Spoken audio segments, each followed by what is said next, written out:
নমস্কার। আজকে গুরু পূর্ণিমার এই পুণ্যতিথিতে গুরুদেব এবং ইন্টারন্যাশনাল বেদান্ত সোসাইটির প্রতিষ্ঠাতা ভগবানকে আমার প্রণাম জানাই। ভগবান আমার কাছে কেন ভগবান? জীবনের শিক্ষক তো অনেক পাওয়া যায়, কিন্তু যিনি জীবনকে সত্যের আলোতে আলোকিত করেন তিনিই ভগবান, তিনিই গুরুদেব। ভগবান সেই সত্যের আলোর উৎস। ভগবান আমাদের সেই আনন্দে, সেই পরম আনন্দের উৎস। ভগবানের অমৃত বাণী, ভগবানের জীবন কথা আমাদের সত্যের পথে চালনা করে। ভগবান সেই সত্য স্বরূপী এবং ভগবান সেই প্রেম স্বরূপ।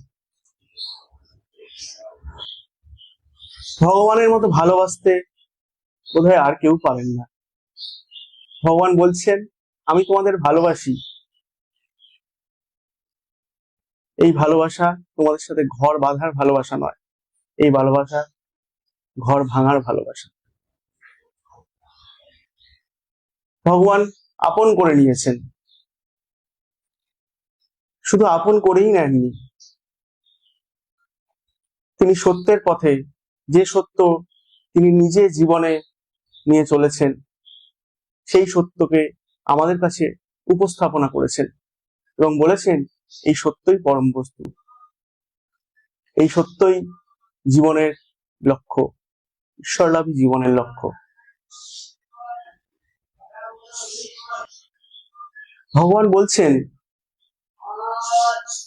যে সেই সত্য কিরকম তাকে দেখা যায় না, তাকে বলা যায় না।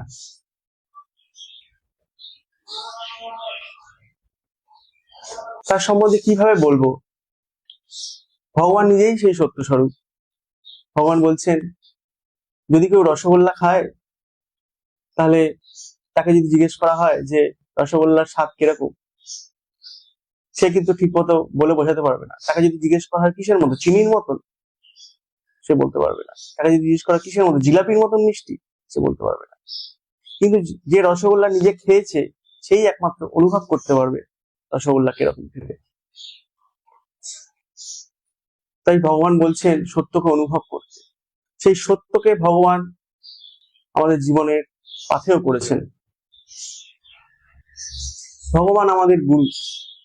গুরু শব্দের অর্থ, গুরু শব্দটি দুটি লেটার নিয়ে তৈরি, গু এবং রু। গু মানে অজ্ঞান বা অন্ধকার, আর রু মানে সে অজ্ঞানের বিনাশকারী। তাই অজ্ঞানের বিনাশকারী ভগবানকে আজকের এই পুণ্য তিথিতে প্রণাম জানাই এবং আশা করি ভগবানের আশীর্বাদে, তার কাছে আশীর্বাদ প্রার্থনা করি যে তার এই সত্যকে এবং তাকে জীবনের পাথেয় করে যেন চলতে পারি। প্রণাম। জয় ভগবান।